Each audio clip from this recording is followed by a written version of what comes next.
Sir, today we have your Columbus Day proclamation for Monday, which we're signing a bit early. Christopher Columbus obviously discovered the New World in 1492. He was a great Italian explorer. He sailed his three ships, the Nina, the Pinta, and the Santa Maria, across the Atlantic Ocean and landed in what's today the Caribbean. But this is a particularly important holiday for Italian Americans who celebrate the legacy of Christopher Columbus and the innovation and explorer zeal that he represented. In other words, we're calling it Columbus Day. Okay. Yes.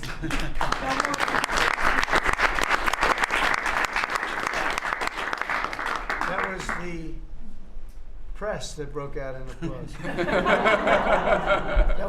Can you believe that? I've never seen that happen before. The press actually broke out in applause. Good. Columbus Day. We're back. Columbus Day, we're back, Italians. Okay. We love the Italians. Okay. Thank you, Mr. Thank you. President. Great. Thank you very much. Have a good one, sir. So we covered Scandinavia and Italy. Not bad. Now for the rest of the world. So I want to thank everybody for being here. As you know, last night we reached a momentous breakthrough in the Middle East, something that people said was never going to be done. We ended the war in Gaza and really, on a much bigger basis, created peace. And I think it's going to be a lasting peace, hopefully an everlasting peace. Peace in the Middle East. We secured the release of all of the remaining hostages, and they should be released on Monday or Tuesday. Getting them is a complicated process. I'd rather not tell you what they have to do to get them. They're in places you don't want to be, but we are getting the hostages back on Tuesday, Monday or Tuesday, and that'll be a day of joy. I'm going to try and make a trip over. We're going to try and get over there, and we're working on the timing, the exact timing. We're going to go to Egypt, where we'll have a signing, an additional signing. We've already had a signing representing me, but we're going to have an official signing. And the amazing thing is all of the countries over there, from Qatar to Saudi Arabia to UAE to all of them, I mean, the rich ones, the less than rich ones, they've all come together, something which is amazing, actually. They've all come together for this, and they're really probably the best relationships they've ever had. So it's been really something incredible that nobody thought it was possible to get it done. And very importantly, the hostages are coming back. As you know, they consider them hostages. They talk about them as hostages, but there are approximately 28 dead people, mostly young, mostly men, but and boys. I mean, boys. The one woman talked about her baby. Her baby's 25 years old, but you know, to her it's her baby, and we're bringing them home. We're getting everything, and to those parents, the dead young man is just as important, as though this person were alive. It's amazing. I've never seen anything quite like it. I've been very much involved. I've never seen anything quite like it, but it's really peace in the Middle East. And you remember October 7th was terrible, but also from the Hamas standpoint, they probably lost 70,000 people. That's big retribution. That's big retribution. But at some point, that whole thing has to stop, and we're going to see to it. Gaza is going to be slowly redone. You have tremendous wealth in that part of the world by certain countries, and just a small part of that, what they make will do wonders for Gaza. And I think you're going to see some tremendous countries stepping up and putting up a lot of money and taking care of things. But there's tremendous spirit like I haven't seen, and even the news. I won't call it fake news for this purpose, because they really were very fair today, I must tell you, in all cases. But they covered it very well. They covered it very fairly. Everybody loves it. Everybody.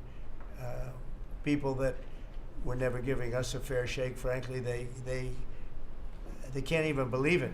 They're so they're amazed by it. A lot of people are. But it was just everything came together. I think the attack was very important on Iran. because let's say that didn't happen, they'd probably by now have a nuclear weapon, numerous nuclear weapons, and therefore, even if we signed a deal, there'd be a big dark cloud over it, and it wouldn't be the same thing. So Iran's different, but Iran wants to work on peace now. They've informed us, and they've acknowledged that they're totally in favor of this deal. They think it's a great thing. So we appreciate that, and we'll work with Iran. As you know, we have major sanctions on Iran and lots of other things. We'd like to see them be able to rebuild their country too, but they can't have a nuclear weapon.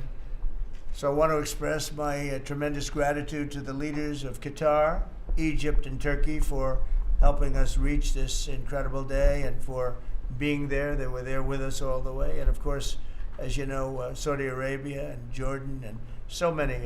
I will tell you, President Erdogan was personally involved in dealing with Hamas and some of the others. He's been great. They've all been really amazing. Indonesia's been amazing. Indonesia's been fantastic. The whole world has come together for this. People that didn't get along, people that didn't like each other, neighboring countries that frankly didn't like each other, but now it's just this moment in time. So we look forward to welcoming the hostages, like you can't believe, home to their families, and that'll take place early next week. We hope Monday or Tuesday. And all Americans should be proud of the role that our country has played in bringing this terrible conflict to an end. And I want to thank, some of the people, JD, you were fantastic, and Pete, you were great. Marco was fantastic. Some of you were very much involved. I'm looking around. So indirectly, I think almost everybody in this room was involved. Susie, I want to thank you very much. You were incredible. You've done an incredible job. So, and yes, John, what you've done was invaluable. CIA, John Radcliffe, and he's done an incredible job. So I want to thank you all, and if I'm missing anybody, I apologize, but you've been amazing. And then you have Steve Witkoff, who worked so hard. And you remember we settled 7, this is number 8, we settled 7 wars or major conflicts, but wars. And this is number 8. And the one that I thought would be maybe the quickest of all would be Russia-Ukraine, and I think that's going to happen too. But in the meantime, they're losing about 7,000 people a week, and that seems pretty bad. They're losing mostly soldiers, young soldiers. They go out to war, and they're getting killed. And while it doesn't affect us in a lot of ways, we've got a big ocean in between, you don't want to see that happen. It was a big mistake. That war should have never happened. It would have never happened if I were president. So we're here this morning for a cabinet meeting as my administration continues to deliver for the American people, despite the radical left lunatics that shut down our government. You have Democrats that they've lost their way. They have no leadership. We don't even know who to deal with over there. At least they know who to deal with. We have no idea who we're dealing with over there. It's like they have no idea what they're doing. Republicans have voted repeatedly to pass a clean, nonpartisan bill to reopen government at the same funding levels. We're not going to do anything only good for health care. We're really, I think, become the party of good health care. And they keep using health care as a cudgel. They want to try and get everyone thinking about health care. We're the ones that are saving health care. In fact, one of the things we're doing is we're going to be reducing the cost of medicines by 100%, 200, 300, 500%, and even more than that, because as you know, we're in the process of favored nations right now. We've exercised a clause because we were subsidizing the entire world. The entire world pays a fraction of what the United States has been paying. And we've already, numerous Pfizer and other companies have already signed, and other countries are a bigger problem because they've been getting a subsidized rate. We've been paying for years. This has gone on for 30 years. We've been reducing the rate of drugs for other countries because we've been paying much more than we're supposed to. And they used all sorts of ideas like research and development. Well, I said, what about Germany? What about these other countries? Aren't they paying? No, we have to pay research and development. It was all nonsense, and I couldn't listen to it anymore. So it's a very radical, big tough shift, very tough. We got a lot of things going on there. But, you know, and you probably heard me say this in my first term, I think it was my third year, we reduced drugs from the beginning of the year to the end of the year. And I was so proud of it. I actually had a news conference to announce it, and it was 1/8 of 1%. Think of that, which is barely a reduction. But it's the first time in 28 years that there was a reduction in drug prices for the year. So from the beginning to the end, it was 1/8 of 1%. And I was so proud of myself. I did something that nobody else could do.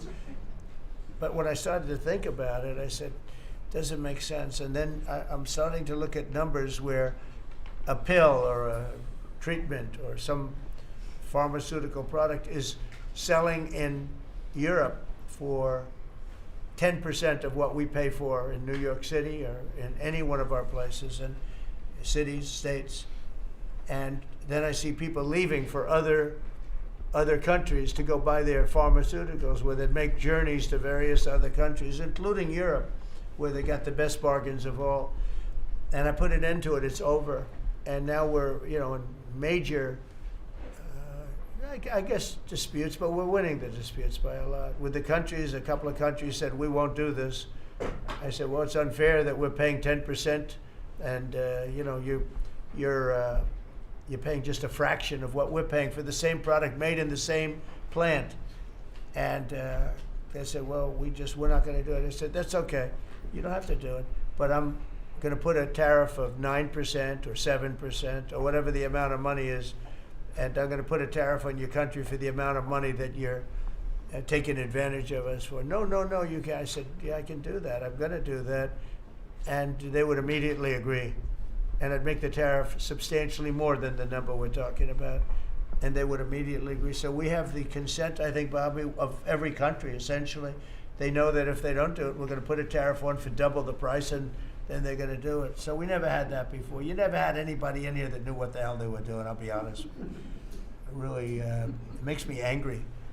Because for years and years, and this started many years ago, and basically we subsidize the world. So this is going to have a huge positive impact on Medicare, Medicaid, even Social Security. But anything where there's pharmaceuticals, drugs involved, it's going to have a tremendous impact. So we're going to get drug reductions of 100%. I told you 1/8 of 1% that I was proud of myself. Now you're going to get 100%, 150%, 200, 300, 400, 500%. You're going to get the biggest drug reductions that you've ever seen. And they're already, I guess they're starting to kick in, but we've made deals with numerous companies and we're going for the full board. We want whatever the price is. So that would mean that the world price, because the world is bigger than the United States, a lot more people, but the world price will go up a little bit and our price will come down a lot. So if a pill sells for $10 in London and $100 here, the pill will go to $20 in London and $20 for us. It's pretty simple. And that is a number that nobody can even fathom. It's a little like tariffs. Nobody knew how big they were. Nobody knew until they started seeing the trillions of dollars that have come in. I don't know why they didn't understand it. It's something they should have understood. We were taken advantage of for years with tariffs. And now, I don't want to say we're taking advantage, but we've become a very strong country because of the money that's coming in. Republicans have voted repeatedly to pass a clean, nonpartisan bill to reopen our government. And remember, at the same funding levels, both parties have supported in the past. So the radical Democrats have chosen to put the economy of our country. We have the best economy we've ever had. We had the best economy in my first term, but we have an economy that's blowing it away. And we have the Democrats that are trying to obstruct. They don't want to have a good economy. I don't think they want to have a good country. That's why they try and stop our law enforcement from doing what we did in Washington, D.C. Washington, D.C., we have a great, safe, beautiful capital right now. Beautiful. It's so safe. You can walk down the street. Numerous people standing before me were mugged. And You're not going to get mugged anymore. We have a safe capital, one of the safest. We took it from one of the most unsafe places to one of the most safe places in the country. And we also beautified it, and we're in the process of doing even more so. So we're very proud of our capital again. We were embarrassed by our capital. A lot of people being killed that come from Iowa, Indiana, Florida, that come up, and they end up getting shot. They're not getting shot. We moved out 1,700 people approximately, right? Approximately 1,700 hardened criminals, career criminals. They moved them out.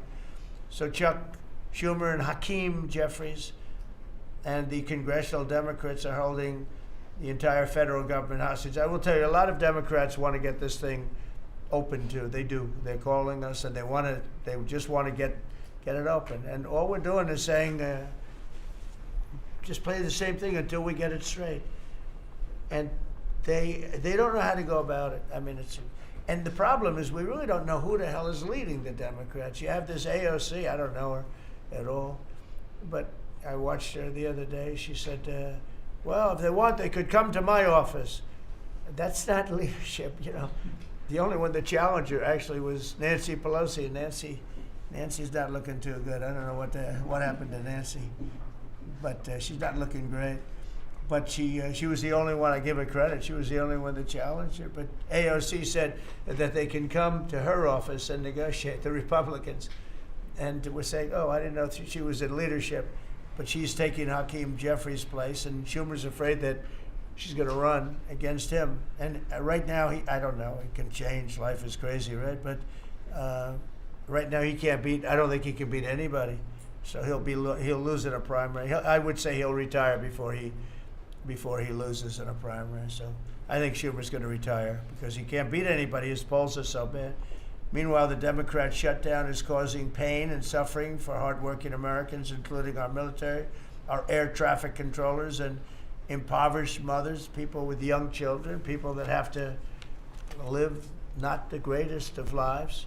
But we're doing so many tax cuts. We've cut their taxes. The great big beautiful bill, we've cut their taxes at levels that nobody's ever seen. I mean, no tax on tips, no tax on Social Security, no tax on overtime.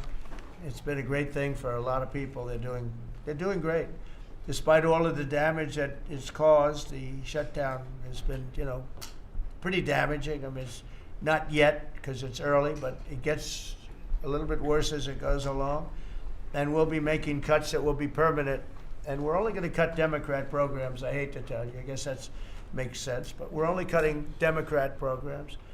But we're going to start that, and we have Russell can talk to you about it if he wants to, but we'll be cutting some very popular Democrat programs that aren't popular with Republicans, frankly, because that's the way it works. They wanted to do this, so we'll give them a little taste of their own medicine. But Chuck Schumer proclaimed this morning that every day gets better for them. No, every day it's actually getting worse for them. And they're having a rebellion in the Democrat Party because they want to stop. And if you saw all of Schumer's, I watched last night like 10 different times over the years, he said, you can't shut down government, you can't shut down, and now he's the one that shut it down. So this is a confession that he's acting not to serve the people, but to serve the partisan interests of his party. And I don't think he's serving them well because they're way down. Look, they just lost an election in a landslide. It was interesting. I watched Kamala. It was a sad figure. I watched her the other day saying the election was very close. I said, no, the election was a landslide. We won the popular vote by millions. We won the Electoral College by, I think, 312 or 315 to 220 something. But there's another one that we won that's why when you see the maps are completely red. It's counties. The counties, we won at 2,505 to 525. So 2,500 to 525. That's called one of the greatest, biggest landslides in history. And that's one that people are using now as a primary. But literally when you see it colored in, the entire country is red representing Republicans. So, they go around, they just lie. And everything's a big lie with them. Well, the other side, and the other thing I don't understand is, Christie, I looked at crime numbers in Chicago, they're through the roof. And I have a governor who stands up every day and tells us how wonderful Chicago is. It's just a lie. It's like a con job. It's like Gavin Newsom. He says how well he's doing in California, and they're doing terribly. Population's getting smaller, people are leaving, and other people are coming in, and I wouldn't say it's an even trade. While the other side is focused on playing games, the Trump administration's focused on creating jobs, bringing down prices, and we've really brought them down a lot. That's the other thing. We're bringing down prices a lot. We're bringing down grocery prices, but the big thing is energy. When you bring down energy, everything comes down, and the energy prices are way down. I see we're down to about $61 now a barrel, and what gasoline's going to be, I think gasoline's going to be below $2 at some point in the pretty near future. It's very low, much lower than it was under Sleepy Joe. And we're restoring law and order in our country. We're restoring it here, but we're restoring it right now. We're in Memphis. We're going to Chicago. We're going to other cities. Many governors are asking us to, including Democrats are trying to ask. I don't know what the big problem is. If I were a Democrat governor, I'd be saying, whatever you can do to get crime down, I'll take anybody. You can bring them in I don't care who it is. A lot of people said that. They interviewed women, these beautiful women in Chicago, black women with a MAGA hat, a red hat. They said, we don't care who he brings in here, but this place is really dangerous. We just want crime to stop. It's true. They don't care. They don't differentiate between the National Guard and the Marines. They don't care. They'll take anybody. And that's the way it is. I mean, they want what we did in D.C., they want to happen to them. And it's happening in Memphis already. I see in less than a week, the numbers are really good. And it'll be great, and we'll fix that. We'll go to various other places, and we're going to be stopping crime in our cities. And that's a great thing, and we won't get credit for it, but it's a great thing. We've launched a historic campaign to take back our nation from the gangs and the street criminals, violent repeat offenders, illegal alien lawbreakers, domestic extremists, and savage, bloodthirsty cartels. And very little, by the way, is coming in by water, in case you haven't known. The drugs aren't coming in by water. In fact, we can't even find any boats in the water anymore. We had boats, we were like a subway train loaded up with drugs. Every single boat that you see getting taken out kills 25,000 Americans. Think of that. Because it's pretty tough stuff, but it kills 25,000 Americans. So when you hear that, it's no longer tough. But here in Washington, we've deployed federal law enforcement and National Guard to restore public safety, and we're working to replicate that in numerous places all over the country. And we have a very powerful military. We have a very powerful National Guard. I want to thank the governor of Texas, who has been, as usual, great. Governor Abbott, he gave us 400 troops without even a question. And we have other governors likewise doing what has to be done, because they know we have to confront crime. We're directly confronting the sinister threat of left-wing domestic terrorism and violence, including the terrorist group Antifa. You saw that yesterday. We had a news conference. Antifa's out of control in Portland and other places, but mostly Portland in the case of Antifa. And we had people that were really badly affected by them. It was terrible. So one of those things, but we're knocking the hell out of them. And we're looking for the people that are funding them, and those people are going to be just as guilty as the people that smack people over the head with a baseball bat. And I'd like now to ask Attorney General Bondi and Secretary Noem to discuss this a little bit and tell where we are. And then we'll go around the room. We'll go quickly. We're going to go quickly if we can, because we have a lot of things to do, including I won't be spending that much time here because I'll be leaving fairly soon for the Middle East. And I'm very honored to be involved with that, I'll tell you. It's a great thing for our country. People are so happy about it. I've never experienced anything quite like it. I've never seen such universal praise for being able to do something. No, it's something that nobody thought was possible, and we're going to end up having peace in the Middle East. Who would have thought? So, Pam, could you start, and then Christy, please. Sure, President Trump, and despite the Democrat shutdown of our government, our law enforcement officers are out there working without paychecks, round the clock, to keep and make America safe. Secretary Hegseth and I were recently in Memphis, We had 1,100 law enforcement officers in one room with us. The Memphis PD, they were the happiest to see us, don't you think, Secretary Hegseth, of anyone. We had ATF, DEA, FBI, U.S. Marshals. I'm not sure if our park police were there. We had Treasury, Secretary Bessent, and of course we had Secretary Noem's Homeland Security, all working together with the Guard. They were so happy to have us there. We've been making arrests left and right. So far, we made 562 arrests and seized 144 illegal guns just in the short time we've been in Memphis. And many of these people are career criminals. And when you take them out of a place, your crime rate just goes down. These people commit crimes every single day. They're sick. And we're taking them out. In some cases, we're bringing them back to their countries where Biden allowed, with the stupid open borders that we had in our country, to come in. But they're being brought back to other places, or they're being put in jail, but they're career criminals. President Trump, last night alone, we made 91 arrests, 19 firearms off the streets, and one was a warrant for a homicide, and 4 sex offenders who had active warrants. One was a sex offender on a child. Everything we did in Memphis was worth it, in my opinion, for that one arrest. Think about that. We got a child rapist off the streets, but yet we've made 562 arrests and still going strong in Memphis. Just what we did in DC.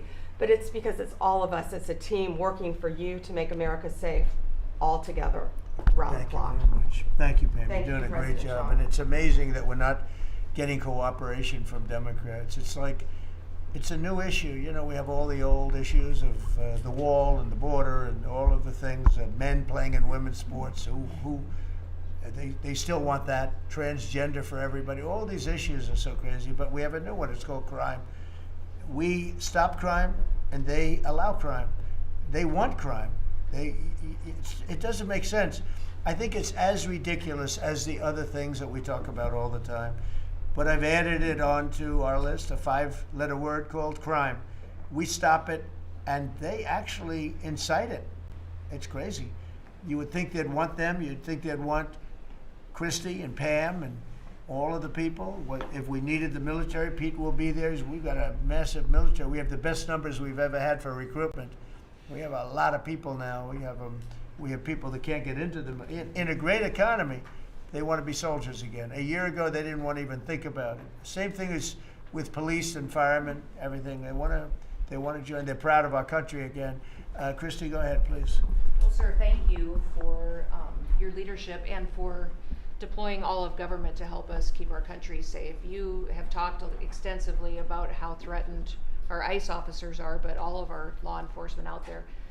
And we saw the shooting in Dallas at that facility, so we're hardening all of our buildings and making sure that we have more security measures, snipers on the roof, people to protect our law enforcement while they're out there on the streets. But what I'm also doing, sir, is, and with your authority, is we're purchasing more buildings in Chicago to operate out of. We're gonna not back off. In fact, we're doubling down, and we're gonna be in more parts of Chicago in response to the people there. And then I was there a few days ago and looked at some facilities that we can deploy more law enforcement out of, because what they're trying to do with these riots and violence is distract us and keep us from going after those murderers and rapists that are out in the street.